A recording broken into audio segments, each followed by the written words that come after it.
hoje foi uma repetição do que vem acontecendo com o Vasco. O Vasco criando oportunidades, mas tendo dificuldade, principalmente hoje no primeiro tempo, no caso, e tendo dificuldade para concluir as jogadas.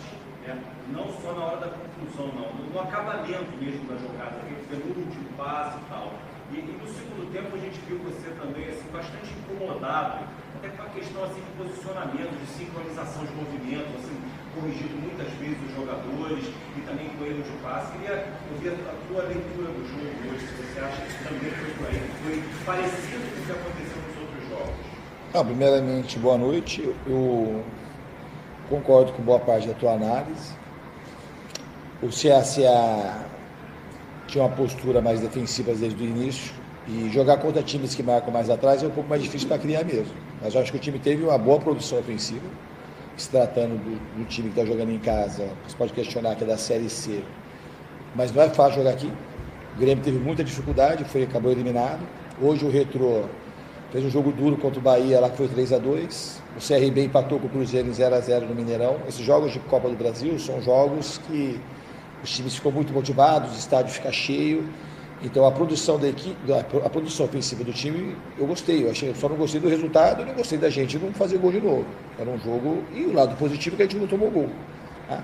Acho que a gente ofereceu um pouco de contra-ataque a mais do que devia. Eu acho que a minha maior irritação no jogo foi essa. Para jogar contra um time assim, você tem que saber atacar, mas a primeira coisa é posicionar o time para você não sofrer contra-ataque. Eu acho que isso a gente pecou algumas vezes, somente no primeiro tempo, que foi que acabou amarelando o Maurício Lemos. Mas assim, acho que o time tem que continuar produzindo e colocar a bola para dentro do gol. O jogo a gente produziu pelo menos para fazer 2 gols no mínimo e sair com um placar de 2-0. O CSA não teve nenhuma finalização dentro do gol. Carolina do Esportes, boa noite. Gente, queria que você tratasse do assunto do Pablo Verrete. O Verrete, claro, evidente que é um jogador muito importante para o Vasco, principalmente no marco que ele fez. No momento que o jogador vive uma fase em baixa. Eu queria saber se você tem um plano B para o ataque do Vasco, seja um jogador da base, ou até mesmo uma contratação que possa chegar, para suprir o lugar do Verrete e ser um reserva imediato. Eu acho que a gente tem plano B, mas assim, o plano principal é recuperar o Veguete da questão dele colocar a bola para dentro. Ele é o cara, a característica principal dele como jogador é fazer gol. E hoje ele está jogando num time até diferente das outras temporadas, que cria muito.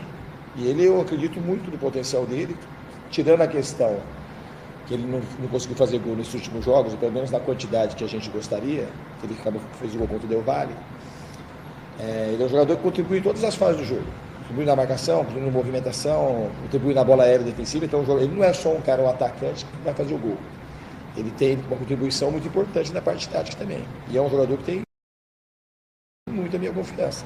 Agora, plano B, a gente tem plano B. Poderia ter colocado um outro jogador. O GB a gente preparou para ser esse reserva imediato, daqui a pouco está voltando.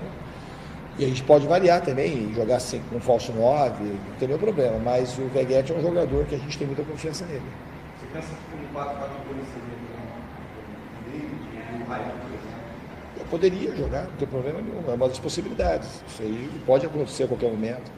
Mas no caso do Veguete, eu acho que ele precisa mais de confiança do que tirar ele do time. Não é isso que eu percebo nesse momento agora. Até hoje, acho que não faz parte da solução.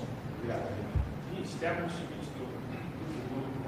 sobre o Nuno Moreira, desde que chegou ao Vasco, ele demonstra muitas vezes está um pouquinho atrás dos restantes jogadores na parte física, e ele tem muita dificuldade em terminar, disputar o jogador no início da partida.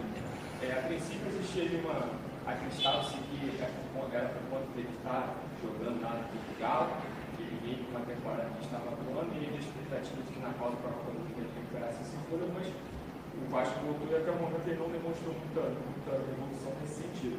Hoje foi muito nítido, assim, no segundo tempo que ele estava bem sem perna, aí tem um lance que ele perde a bola e você imediatamente, a hora do banco, já pede para chamar o Lodge entrando no lugar dele. Minha pergunta é essa, por que a gente está em agosto e o Moreira ainda tem tanta dificuldade de fazer dentro? Parabéns pela pergunta. A pergunta é bem pertinente, que é uma coisa que é bem analisado. E eu não sei responder esse debate pronto. Precisa saber um pouco do histórico do Nuno. Eu acho que ele tem como evoluir nessa questão. aquilo certamente desacostumado a jogar como a gente joga no Brasil, com essa questão de viagens. O Nuno também não jogou em Portugal em times de primeiro escalão, que joga Campeonato Português, depois joga Champions League, ou joga Copa Europa. Então, para ele é uma novidade, também talvez um processo de adaptação. Mas é um jogador que tem feito boas partidas. Diniz, Felipe Hermione, está na hora do Vasco. Apesar do empate ser um pouco amargo, né? Você se aproxima de uma classificação para as quartas de finais, porque decide em casa, São Januário lotado, o apoio da torcida acaba que, por conta dessas circunstâncias, a sua equipe se aproxima da classificação. Depois das quartas, 2 adversários precisam ser eliminados para chegar numa grande final. No início da temporada, a diretoria do Vasco ela sempre externou, sempre deixou claro para o torcedor, até por conta da classificação na Sul-Americana, que as Copas seriam prioridade.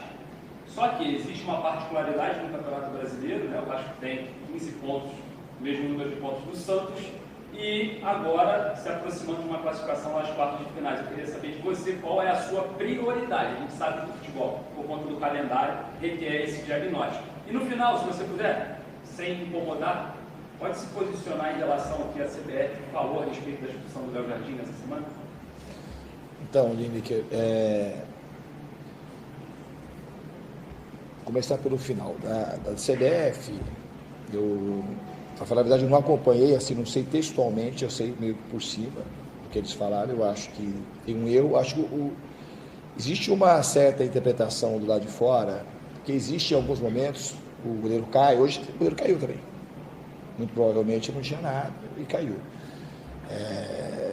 Existe um apelo populista de que tem muita cera e tal, né?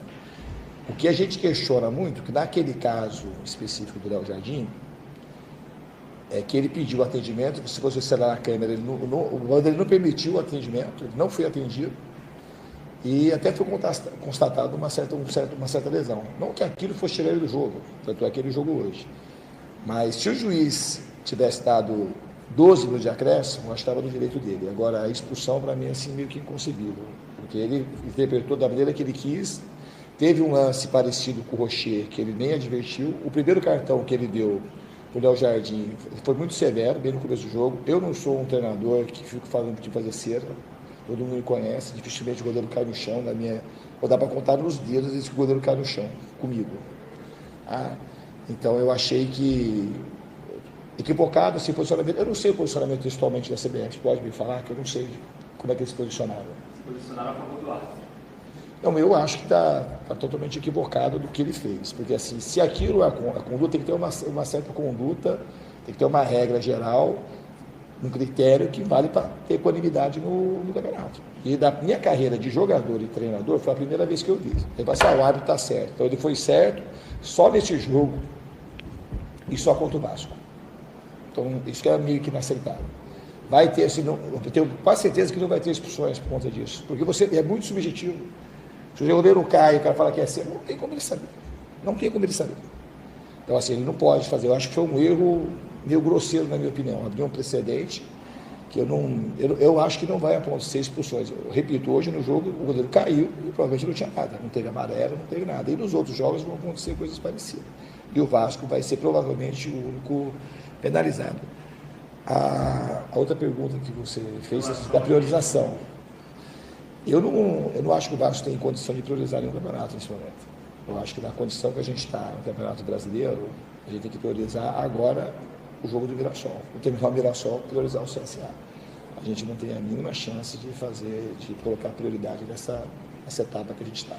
Tem que fazer o nosso melhor, com os melhores jogadores hoje, com os melhores jogadores no sábado e depois com os melhores na quinta-feira, e assim a gente tem que seguir por hora. Se lá na frente a gente conseguir pontuar bem no Brasileiro, quando estiver perto de uma fase decisiva e a gente achar que seja importante a gente poupar alguém para um jogo decisivo, pode ser que aconteça, mas nesse momento não dá para priorizar não.